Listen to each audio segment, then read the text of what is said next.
दोस्तों, दिल्ली में खेले जा रहे भारत और वेस्ट इंडीज के इस रोमांचक दूसरे टेस्ट मैच का दूसरा दिन भारतीय बल्लेबाजों के बाद गेंदबाजों के नाम रहा।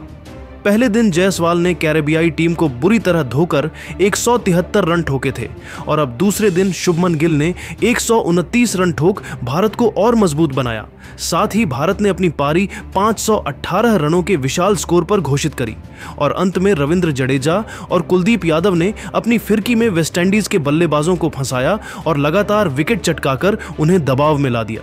जी हां, इस वीडियो में हम आपको आज के खेल का पूरा हाइलाइट्स बताएंगे, तो वीडियो को अंत तक जरूर देखें और अगर टीम इंडिया के फैन हो तो वीडियो को एक लाइक जरूर करें। इस वीडियो का लाइक टारगेट है 1000 लाइक। दोस्तों, पहले दिन के खेल में भारत ने 2 विकेट पर 318 रन बनाए थे। यशस्वी जायसवाल 173 रन पर नाबाद थे, जबकि कप्तान शुभमन गिल 20 रन बनाकर क्रीज पर टिके हुए थे। सभी की नजरें जायसवाल पर थीं, जो दोहरे शतक की ओर बढ़ रहे थे, और गिल पर, जो अपनी कप्तानी पारी को और मजबूत करना चाहते थे। सुबह का मौसम हल्का ठंडा था। पिच पर बल्लेबाजों के लिए अनुकूल हालात थे। हल्की धूप और थोड़ी नमी ने बल्लेबाजी को आसान बनाए रखा। जैसे ही जायसवाल और गिल मैदान पर उतरे, स्टेडियम में तालियों की गूंज सुनाई दी। दर्शकों का जोश देखते ही बन रहा था। जायसवाल ने पहले दिन की तरह ही क्लास और आत्मविश्वास के साथ बल्लेबाजी शुरू की। उनकी टाइमिंग और शॉट सिलेक्शन इतना शानदार था कि लग रहा था मानो वह गेंद को पहले से ही पढ़ रहे हों। गिल ने भी संयम और आक्रामकता का मिश्रण दिखाया, गेंद को ध्यान से देखा और सही समय पर शॉट्स खेले। दूसरे दिन की शुरुआत में वेस्टइंडीज के गेंदबाजों ने नई गेंद के साथ कुछ स्विंग हासिल करने की कोशिश की। जेडन सील्स और एंडरसन फिलिप ने शुरुआती ओवरों में टाइट लाइन और लेंथ से गेंदबाजी की। सील्स ने अपनी गेंदों को ऑफ स्टंप के बाहर रखने की कोशिश की ताकि जायसवाल और गिल को ड्राइव खेलने पर मजबूर किया जाए, लेकिन भारतीय बल्लेबाजों ने धैर्य से काम लिया। जायसवाल ने हर गेंद को ध्यान से देखा और उनके कवर ड्राइव्स और फ्लिक्स में एक अलग ही लय थी। गिल ने भी गेंदबाजों को परखा और सिंगल्स के साथ स्ट्राइक रोटेट की। पहले कुछ ओवरों में रन गति धीमी रही, लेकिन दोनों बल्लेबाजों ने कोई जोखिम नहीं लिया। स्टेडियम में दर्शकों की नजरें इन दोनों युवा सितारों पर टिकी थीं और हर कोई यह देखना चाहता था कि क्या जायसवाल दोहरा शतक पूरा करेंगे। 90 ओवर की छठी गेंद पर एंडरसन फिलिप ने गिल को मिडिल और लेग में फुलर गेंद फेंकी। गिल ने फ्लिक का प्रयास किया, लेकिन गेंद बल्ले का अंदरूनी किनारा लेते हुए फाइन लेग की दिशा में चली गई। गेंद बाउंड्री पार कर गई और गिल ने 4 रन बटोर लिए। यह शॉट गिल की तकनीक का नमूना था, कैसे वह गेंदबाज की छोटी गलती को भुना लेते हैं। गिल अब पूरी तरह सेट दिख रहे थे और उनकी बॉडी लैंग्वेज से साफ था कि वह लंबी पारी खेलने के मूड में हैं। इस चौके ने दर्शकों को उत्साहित कर दिया और स्टेडियम में गिल गिल के नारे गूंजने लगे। जायसवाल दूसरी ओर शांत लेकिन आक्रामक अंदाज में बल्लेबाजी कर रहे थे। उनकी हरकतें दिखा रही थीं कि वह दोहरे शतक के लिए पूरी तरह फोकस्ड हैं। लेकिन फिर आया वो पल जिसने स्टेडियम को सन्न कर दिया। 91 ओवर की दूसरी गेंद पर जेडन सील्स ने जायसवाल को ऑफ स्टंप के हल्का बाहर शॉर्ट ऑफ फुल लेंथ गेंद फेंकी। जायसवाल ने मिड ऑफ की ओर शॉट खेला और रन लेने के लिए दौड़ पड़े, लेकिन गिल ने रन लेने में कोई दिलचस्पी नहीं दिखाई। जायसवाल आधी पिच से भी आगे निकल गए थे, लेकिन वापस लौटते समय क्रीज तक नहीं पहुंच पाए। टैगनारायण चंद्रपॉल ने तेजी से गेंद थमाई और विकेट कीपर इमराल इमलाक ने स्टंप्स उड़ा दिए। थर्ड अंपायर ने रिप्ले चेक किया और आउट का फैसला सुनाया। यशस्वी जायसवाल 175 रन बनाकर रन आउट हो गए। उन्होंने 258 गेंदों का सामना किया, 22 चौके लगाए। स्ट्राइक रेट 67.82 रहा। यह 373 मिनट की विशाल पारी थी, लेकिन वह दोहरे शतक से 25 रन दूर रह गए। स्टेडियम में सन्नाटा छा गया। गिल निराश नजर आए, शायद खुद को कोस रहे थे कि उन्होंने रन कॉल में गलती की। जायसवाल का चेहरा उदास था, लेकिन दर्शकों ने खड़े होकर तालियां बजाकर उनकी शानदार पारी को सलाम किया। जायसवाल की यह पारी भारत के लिए नींव की तरह थी, जिसने टीम को मजबूत स्थिति में पहुंचाया। जायसवाल के आउट होने के बाद नीतीश कुमार रेड्डी मैदान पर उतरे। नीतीश ने आते ही आक्रामक रवैया अपनाया, क्योंकि पारी को गति देने की जरूरत थी। 91 ओवर की छठी गेंद पर जेडन सील्स ने नीतीश को ऑफ स्टंप के बाहर गुड लेंथ गेंद फेंकी। नीतीश ने फ्रंट फुट पर आकर बल्ले का फेस खोला और बैकवर्ड पॉइंट की दाईं ओर ड्राइव किया। गेंद सीधे बाउंड्री पर गई और नीतीश ने अपना पहला चौका बटोर लिया। यह शॉट उनकी युवा ऊर्जा को दिखा रहा था, कैसे वह दबाव में भी शॉट्स खेल सकते हैं। गिल ने नीतीश को सलाह दी और दोनों ने स्ट्राइक रोटेट करना शुरू कर दिया। वेस्टइंडीज के गेंदबाज थोड़े परेशान दिख रहे थे, क्योंकि जायसवाल की विदाई के बाद भी भारत की रणगति रुकी नहीं थी। नीतीश ने अपनी पहली कुछ गेंदों में ही दिखा दिया कि वह रक्षात्मक नहीं बल्कि आक्रामक खेलने आए हैं। 92 ओवर की चौथी गेंद पर एंडरसन फिलिप ने गिल को ऑफ स्टंप के बाहर लेंथ गेंद फेंकी। गिल ने बैकफुट से लेट कट खेला। गेंद डीप बैकवर्ड पॉइंट की दिशा में बाउंड्री पर गई। गिल ने 4 रन बटोरे। यह शॉट उनकी क्लास और टाइमिंग का शानदार नमूना था। दर्शक गिल गिल के नारे लगा रहे थे और स्टेडियम का माहौल गर्म हो रहा था। 92 ओवर की छठी गेंद पर फिलिप ने गिल को गुड लेंथ गेंद दी। गिल ने स्टेप आउट कर डीप कवर की दिशा में प्रहार किया और चौका बटोर लिया। गिल पूरी तरह सेट थे और उनकी बॉडी लैंग्वेज से साफ था कि वह अब गियर बदलने के मूड में हैं। गिल का यह आत्मविश्वास दर्शकों को भी जोश दे रहा था। 93 ओवर की 5वीं गेंद पर जेडन सील्स ने नीतीश को फुलर गेंद फेंकी। नीतीश ड्राइव करने गए लेकिन गेंद ने बल्ले का बाहरी किनारा लिया और दूसरी स्लिप के बगल से निकल गई। फील्डर ने गोता लगाया लेकिन गेंद को रोक नहीं पाए।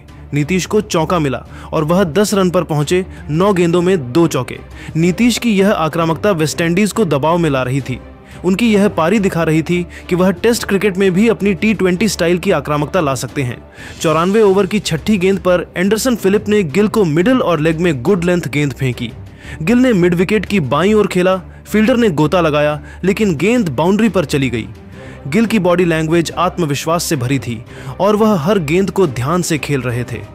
96 ओवर की पहली गेंद पर फिलिप ने गिल को मिडिल और लेग में गुड लेंथ गेंद दी। गिल ने मिडोनन की दाईं ओर फ्लिक किया और चौका बटोर लिया। यह चौके गिल को उनके अर्धशतक के करीब ले जा रहे थे। गिल की बल्लेबाजी में एक अलग ही लय थी और वह हर शॉट को इतनी सहजता से खेल रहे थे कि गेंदबाजों के पास कोई जवाब नहीं था। 99 ओवर की पहली गेंद पर जेडन सील्स ने नीतीश को ऑफ स्टंप के बाहर गुड लेंथ गेंद फेंकी। नीतीश ने बल्ले का फेस खोलकर बैकवर्ड पॉइंट और गली के बीच से खेला और चौका बटोर लिया। नीतीश और गिल की जोड़ी अब सेट हो चुकी थी और रन रेट धीरे धीरे बढ़ रहा था। नीतीश की यह पारी उनके टेस्ट करियर के लिए एक सकारात्मक संकेत थी। 99 ओवर की चौथी गेंद पर सील्स ने गिल को मिडिल स्टंप पर गुड लेंथ गेंद फेंकी। गिल ने फ्लिक किया और गेंद डीप मिड विकेट की दिशा में बाउंड्री पर गई। इस चौके के साथ गिल ने अपना अर्धशतक पूरा किया, जो इस सीरीज में उनका लगातार दूसरा अर्धशतक था। 95 गेंदों में 9 चौके। स्टेडियम में तालियां गूंजी और गिल ने बल्ला उठाकर ड्रेसिंग रूम की ओर देखा, जहां कोच और खिलाड़ी उनकी तारीफ कर रहे थे। गिल की यह पारी भारत को और मजबूत स्थिति में ले जा रही थी। दर्शकों का उत्साह चरम पर था और गिल की कप्तानी बल्लेबाजी ने सभी का दिल जीत लिया। 101 ओवर की तीसरी गेंद पर जस्टिन ग्रीव्स ने गिल को ऑफ कटर गुड लेंथ गेंद फेंकी। गिल ने स्टेप आउट कर डीप मिड विकेट में छक्का जड़ दिया। गेंद हवा में उड़ती हुई स्टैंड्स में गिरी और दर्शकों ने तालियों और चीखों के साथ इसका स्वागत किया। यह छक्का गिल की आक्रामकता का प्रतीक था और यह दिखा रहा था कि वह अब गियर बदल चुके हैं। गिल की यह पारी अब और खतरनाक होती जा रही थी। 102 ओवर की चौथी गेंद पर जोमेल वॉरिकन ने नीतीश को फुल लेंथ गेंद फेंकी। नीतीश ने एक पैर जमाकर हवाई स्वीप किया और गेंद लांग ऑन बाउंड्री पार गई। यह नीतीश का पहला छक्का था। नीतीश 27 रन पर थे, 37 गेंदों में 3 चौके और 1 छक्का। यह शॉट उनकी आक्रामकता और आत्मविश्वास को दर्शा रहा था। 102 ओवर की 5वीं गेंद पर वॉरिकन ने नीतीश को फुल गेंद दी। नीतीश ने ड्राइव किया लेकिन मिड ऑन फील्डर ने गलती की और गेंद बाउंड्री पार कर गई। नीतीश को चौका मिला और वह 31 रन पर पहुंचे। वेस्टइंडीज की खराब फील्डिंग ने भारत को और फायदा पहुंचाया। 104 ओवर की दूसरी गेंद पर वॉरिकन ने नीतीश को फ्लाइटेड गेंद फेंकी। नीतीश ने लॉन्ग ऑन के ऊपर से ताकतवर प्रहार किया और यह उनका दूसरा छक्का था। गेंद सीमा रेखा के पार चली गई। नीतीश 38 रन पर थे, 42 गेंदों में 4 चौके और 2 छक्के। उनकी यह आक्रामकता भारत को 400 रन के करीब ले जा रही थी। नीतीश की पारी में युवा जोश और टेस्ट क्रिकेट की समझ का शानदार मिश्रण दिख रहा था। 105 ओवर की तीसरी गेंद पर जस्टिन ग्रीव्स ने गिल को हल्की ओवर पिच गेंद फेंकी। गिल ने फ्रंट फुट पर आकर एक्स्ट्रा कवर और मिड ऑन के बीच से कमाल का ड्राइव खेला। कंधों का एक्सटेंशन शानदार था और बल्ले के बीच से कनेक्शन ने गेंद को बाउंड्री तक पहुंचा दिया। गिल का यह शॉट दिल जीत लेने वाला था और दर्शक उनकी बल्लेबाजी का लुत्फ उठा रहे थे। 107 ओवर की 5वीं गेंद पर ग्रीव्स ने गिल को फिर एक गेंद दी, जिसे गिल ने आगे निकलकर मिड ऑन की बाईं तरफ शॉट खेला। बॉटम हैंड का शानदार प्रयोग और चौका बटोर लिया। गिल 71 रन पर थे। उनकी यह पारी अब शतक की ओर बढ़ रही थी और दर्शक उत्साहित थे। लेकिन 108 ओवर की तीसरी गेंद पर जोमेल वॉरिकन ने नीतीश को फ्लाइटेड गेंद फेंकी। नीतीश ने हवाई स्वीप का प्रयास किया, लेकिन गेंद बल्ले के ऊपरी हिस्से से लगी और लॉन्ग ऑन पर जेडन सील्स ने आसान कैच पकड़ लिया। नीतीश 43 रन बनाकर आउट हो गए। 54 गेंदों में 4 चौके और 2 छक्के। स्ट्राइक रेट सिम दिशात देवेज सीलिख शीश दिशात द्विशोतिक। नीतीश की आक्रामक पारी ने भारत को गति दी थी, लेकिन वॉरिकन ने एक महत्वपूर्ण विकेट झटक लिया। नीतीश की यह पारी उनके टेस्ट करियर में एक और कदम आगे थी, जिसने दिखाया कि वह दबाव में भी रन बना सकते हैं। उनकी आक्रामकता ने वेस्टइंडीज के गेंदबाजों को परेशान किया और भारत को मजबूत स्थिति में रखा। नीतीश के आउट होने के बाद मैदान पर आए ध्रुव जुरेल, जो विकेटकीपर बल्लेबाज के रूप में अपनी पहचान बना रहे हैं। 111 ओवर की 5वीं गेंद पर जस्टिन ग्रीव्स ने जुरेल को गति के साथ शॉर्ट बॉल फेंकी। जुरेल ने पुल शॉट खेला। Deep backward square leg fielder ने बाईं ओर दौड़ लगाई और डाइव लगाया, लेकिन गेंद को रोक नहीं पाए। यह जुरेल का पहला चौका था। जुरेल की यह शुरुआत आत्मविश्वास से भरी थी और वह गिल का अच्छा साथ देने के लिए तैयार दिख रहे थे। 117 ओवर की पहली गेंद पर खारी पियरे ने गिल को लेग स्टंप के बाहर फुलर गेंद फेंकी। गिल ने पैडल स्वीप खेला और गेंद फाइन लेग के बाहर बाउंड्री पर गई। गिल 80 रन पर थे और उनकी पारी अब और खतरनाक हो रही थी। लंच के आसपास भारत का स्कोर तेजी से बढ़ रहा था। जुरेल और गिल ने समझदारी से बल्लेबाजी की, सिंगल्स और डबल्स के साथ रन रेट को बनाए रखा। 123 ओवर की दूसरी गेंद पर खारी पियरे ने जुरेल को ऑफ स्टंप के बाहर गुड लेंथ गेंद फेंकी। जुरेल ने बैकफुट से कट किया और गेंद डीप बैकवर्ड पॉइंट की दिशा में बाउंड्री पर गई। जुरेल 17 रन पर थे। जुरेल की बल्लेबाजी में एक अलग ही संयम दिख रहा था। 123 ओवर की तीसरी गेंद पर पियरे ने मिडिल स्टंप पर फुलर गेंद फेंकी। जुरेल ने गेंदबाज के सिर के ऊपर से शॉट खेला और लॉन्ग ऑन की दिशा में चौका बटोर लिया। जुरेल 21 रन पर थे। इस शॉट में जुरेल की टाइमिंग और आत्मविश्वास साफ झलक रहा था। 124 ओवर की तीसरी गेंद पर जोमेल वॉरिकन ने जुरेल को मिडिल और लेग में बैक ऑन ऑफ लेंथ गेंद फेंकी। जुरेल ने बैकफुट पर जाकर पुल शॉट खेला और गेंद डीप मिड विकेट की दिशा में बाउंड्री पर गई। जुरेल 28 रन पर थे। जुरेल की यह पारी अब रंग में आ रही थी और वह गिल के साथ साझेदारी को मजबूत कर रहे थे।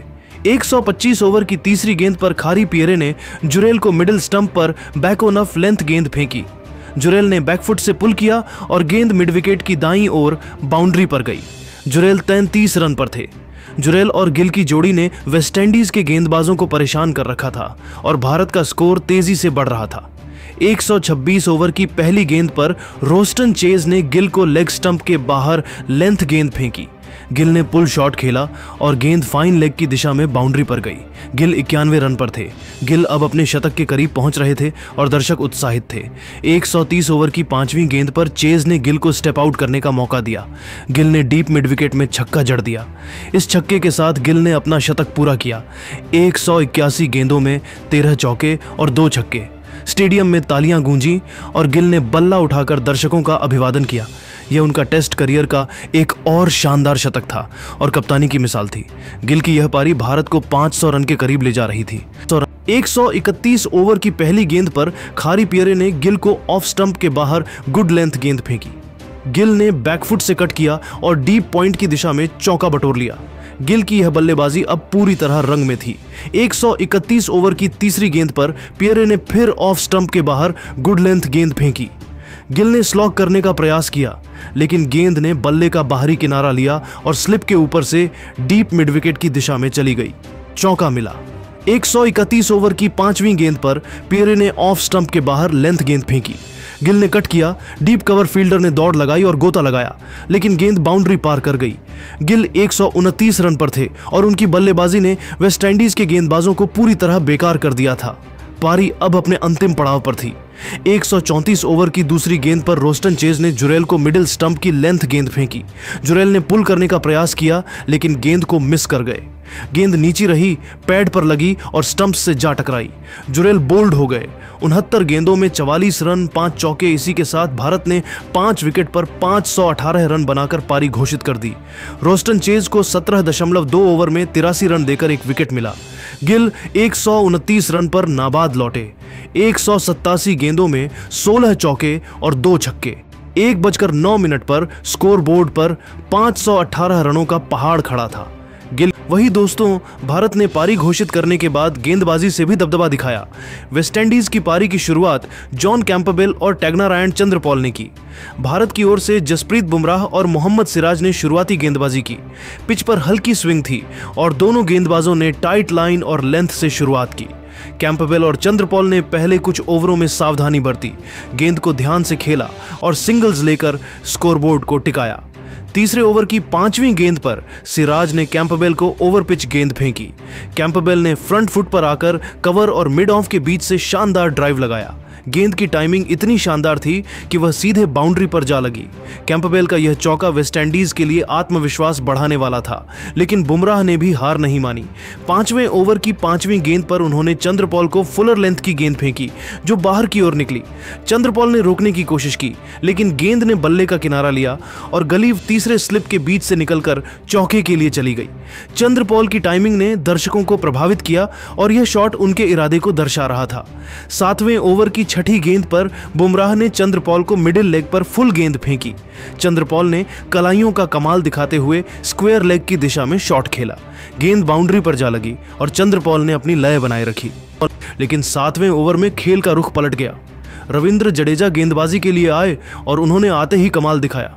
7वें ओवर की दूसरी गेंद पर जडेजा ने कैंपबेल को मिडिल स्टंप के करीब गेंद फेंकी। कैंपबेल ने जोरदार स्वीप शॉट खेला, लेकिन गेंद सीधे शॉर्ट लेग पर खड़े साई सुदर्शन के पास गई। सुदर्शन ने गजब का रिफ्लेक्स दिखाया। गेंद उनके हाथों पर लगी, फिर हेलमेट पर, लेकिन उन्होंने कैच पकड़ लिया। कैंपबेल 10 रन बनाकर पवेलियन लौटे। इस दौरान सुदर्शन की उंगलियों में चोट लगी और वह मैदान से बाहर चले गए। स्टेडियम में तालियां गूंजी और जडेजा ने भारत को पहली सफलता दिलाई। कैंपबेल के चेहरे पर निराशा साफ थी और वेस्टइंडीज का स्कोर 21 रन पर एक विकेट के नुकसान पर था। यह विकेट भारत के लिए महत्वपूर्ण था क्योंकि शुरुआती सफलता ने उनके गेंदबाजों का हौसला बढ़ाया। कैंपबेल के आउट होने के बाद एलेक एथनेज क्रीज पर आए। चंद्रपॉल और एथनेज ने मिलकर पारी को संभालने की कोशिश की। दोनों ने सिंगल्स और डबल्स के साथ स्कोर को आगे बढ़ाया।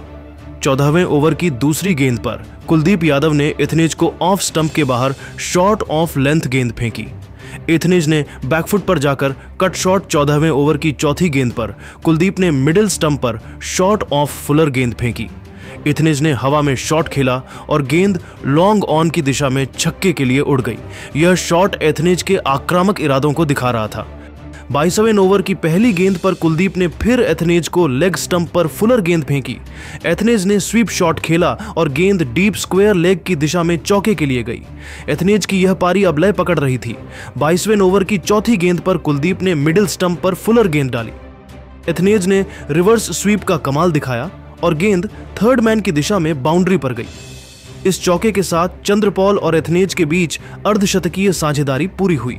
दोनों बल्लेबाजों ने भारतीय 23वें ओवर की दूसरी गेंद पर जडेजा ने चंद्रपॉल को फुलर गेंद फेंकी।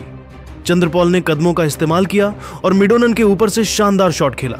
गेंद बल्ले के निचले हिस्से से लगी, लेकिन ताकत इतनी थी कि वह लॉन्ग ऑन की बाउंड्री पार कर गई। यह चौका चंद्रपॉल की तकनीक को दर्शा रहा था। 23वें ओवर की छठी गेंद पर जडेजा ने फिर चंद्रपॉल को ऑफ स्टंप के बाहर शॉर्ट ऑफ फुलर गेंद फेंकी। चंद्रपॉल ने ऑफ साइड में खेलने की कोशिश की, लेकिन गेंद ने बल्ले का अंदरूनी किनारा लिया और फाइन लेग में चौके के लिए चली गई। चंद्रपॉल अब पूरी तरह सेट हो चुके थे और उनकी बल्लेबाजी में आत्मविश्वास झलक रहा था। 24वें ओवर की दूसरी गेंद पर वॉशिंगटन सुंदर ने एथनेज को ऑफ स्टंप के बाहर फुलर गेंद फेंकी। एथनेज ने रिवर्स स्वीप खेला और गेंद डीप थर्ड की दिशा में बाउंड्री पर गई। इस चौके ने साझेदारी को और मजबूत किया। 26वें ओवर की 5वीं गेंद पर सुंदर ने एथनेज को ऑफ स्टंप पर गुड लेंथ गेंद फेंकी। एथनेज ने स्वीप शॉट खेला और गेंद फाइन लेग की दिशा में चौके के लिए गई। इस साझेदारी ने वेस्टइंडीज को 66 रनों की मजबूत नींव दी थी। 27वें ओवर की पहली गेंद पर जडेजा ने चंद्रपॉल को ऑफ स्टंप के बाहर फ्लाइटेड गेंद फेंकी। चंद्रपॉल ने स्टेप आउट किया और गेंद को हवा में जड़ दिया। गेंद लॉन्ग ऑफ की दिशा में स्टैंड्स में जा गिरी। यह छक्का चंद्रपॉल की आक्रामकता को दर्शा रहा था और दर्शकों ने तालियों से उनका स्वागत किया। लेकिन 27वें ओवर की तीसरी गेंद पर जडेजा ने चंद्रपॉल को फिरकी में फंसा लिया। ऑफ स्टंप के बाहर गुड लेंथ गेंद पर चंद्रपॉल ने स्वीप का प्रयास किया, लेकिन गेंद बल्ले का फेस लेकर स्लिप में केएल राहुल के हाथों में चली गई। चंद्रपॉल 67 गेंदों पर 34 रन बनाकर आउट हुए, जिसमें 4 चौके और 1 छक्का शामिल था। मैदान छोड़ते समय उनके चेहरे पर निराशा थी और वेस्टइंडीज को दूसरा झटका लगा। इस समय स्कोर 87 रन पर 2 विकेट था। जडेजा की यह गेंदबाजी शानदार थी और राहुल का कैच कमाल का था। चंद्रपॉल के आउट होने के बाद शाई होप क्रीज पर आए। होप ने आते ही आक्रामक रवैया अपनाया। 27वें ओवर की छठी गेंद पर जडेजा ने होप को ऑफ स्टंप के बाहर गेंद फेंकी। होप ने जोरदार ड्राइव खेलने की कोशिश की, लेकिन किनारा लगकर गेंद स्लिप के पास से निकलकर चौके के लिए चली गई। यह होप का पहला चौका था। 28वें ओवर की चौथी गेंद पर बुमराह ने होप को ऑफ स्टंप के बाहर गेंद फेंकी। होप ने फ्रंट फुट पर आकर शानदार ड्राइव खेला और गेंद स्वीपर कवर में बाउंड्री पर जा लगी। होप की यह बल्लेबाजी वेस्टइंडीज के लिए उम्मीद की किरण बनी। 30वें ओवर की छठी गेंद पर बुमराह ने एथनेज को शॉर्ट पिच गेंद फेंकी। एथनेज ने पुल शॉट खेलने की कोशिश की, लेकिन गेंद टॉप एज लेकर फाइन लेग में चली गई। अंपायर ने इसे लेग बाय दिया और 4 रन जुड़े। रिप्ले में दिखा कि गेंद हेलमेट पर लगी थी, जिसके बाद कनेक्शन टेस्ट हुआ। एथनेज ठीक थे, लेकिन यह इंसिडेंट वेस्टइंडीज के लिए चेतावनी थी। 32वें ओवर की पहली गेंद पर कुलदीप ने एथनेज को मिडिल स्टंप पर फुल गेंद फेंकी। एथनेज ने स्लॉग स्वीप का प्रयास किया, लेकिन गेंद हवा में उछली और मिड विकेट पर जडेजा ने आसान कैच लपक लिया। एथनेज 84 गेंदों पर 41 रन बनाकर आउट हुए, जिसमें 5 चौके और 1 छक्का शामिल था। यह वेस्टइंडीज का तीसरा झटका था और स्कोर 106 रन पर 3 विकेट हो गया। कुलदीप ने अपनी पहली सफलता हासिल की और स्टेडियम में भारतीय फैंस का जोश चरम पर था। एथनेज की यह पारी वेस्टइंडीज के लिए महत्वपूर्ण थी, लेकिन कुलदीप की चतुराई ने उन्हें पवेलियन भेज दिया। 33वें ओवर की तीसरी गेंद पर जडेजा ने कप्तान रोस्टन चेज को फिरकी में फंसाया। ऑफ साइड में ड्राइव का प्रयास था, लेकिन गेंद सीधी रही और चेज ने इसे सीधे जडेजा के हाथों में उछाल दिया। चेज बिना खाता खोले आउट हुए। वेस्टइंडीज का स्कोर 107 रन पर 4 विकेट हो गया। जडेजा का तीसरा विकेट था और भारतीय गेंदबाजों का दबदबा साफ नजर आ रहा था। चेज के आउट होने के बाद टेविन इमलाक क्रीज पर आए। 34वें ओवर की पहली गेंद पर कुलदीप ने होप को ऑफ स्टंप के बाहर ओवर पिच गेंद फेंकी। होप ने ड्राइव खेला और गेंद पॉइंट की दिशा में बाउंड्री पर जा लगी। होप 16 रन पर पहुंचे। 34वें ओवर की दूसरी गेंद पर कुलदीप ने फिर होप को ऑफ स्टंप के बाहर फुल गेंद फेंकी। होप ने एक्स्ट्रा कवर में करारा प्रहार किया और गेंद बाउंड्री पार कर गई। होप 20 रन पर थे और उनकी बल्लेबाजी में क्लास झलक रही थी। 28वें ओवर की छठी गेंद पर कुलदीप ने होप को फ्लाइटेड गेंद फेंकी। होप ने एक पैर क्लियर कर एक्स्ट्रा कवर में शानदार ड्राइव लगाया। कनेक्शन और नियंत्रण कमाल का था और गेंद चौके के लिए गई। होप 38 गेंदों में 30 रन बनाकर मजबूती से खेल रहे थे। 41वें ओवर की दूसरी गेंद पर जडेजा ने इमलाक को शॉर्ट गेंद फेंकी। इमलाक ने पीछे जाकर कट शॉट खेला और गेंद पॉइंट की दिशा में बाउंड्री पर जा लगी। इमलाक 10 रन पर थे। 42वें ओवर की 5वीं गेंद पर वॉशिंगटन सुंदर ने इमलाक को स्टंप की लाइन में गेंद फेंकी। इमलाक ने स्वीप शॉट खेला, गेंद बल्ले के बीच से लगी और लॉन्ग लेग में चौके के लिए चली गई। इमलाक 14 रन पर थे। दिन का खेल समाप्त होने तक वेस्टइंडीज ने पहली पारी में 4 विकेट पर 140 रन बनाए थे और वह अभी भारत से 378 रन पीछे थी। स्टंप्स के समय शाई होप 31 और टेविन इमलाक 14 रन बनाकर क्रीज पर थे। भारत के लिए रविंद्र जडेजा ने शानदार गेंदबाजी की और 3 विकेट चटकाए, जबकि कुलदीप यादव को 1 विकेट मिला। भारत की नजरें अब तीसरे दिन वेस्टइंडीज की पारी को जल्द समेटकर बड़ी बढ़त हासिल करने पर होंगी। दोस्तों, भारत के गेंदबाजों के इस प्रदर्शन को आप 10 में से कितने नंबर देंगे और क्या लगता है, क्या वेस्टइंडीज इस स्कोर को चेज कर पाएगी? अपनी राय कमेंट में जरूर बताएं।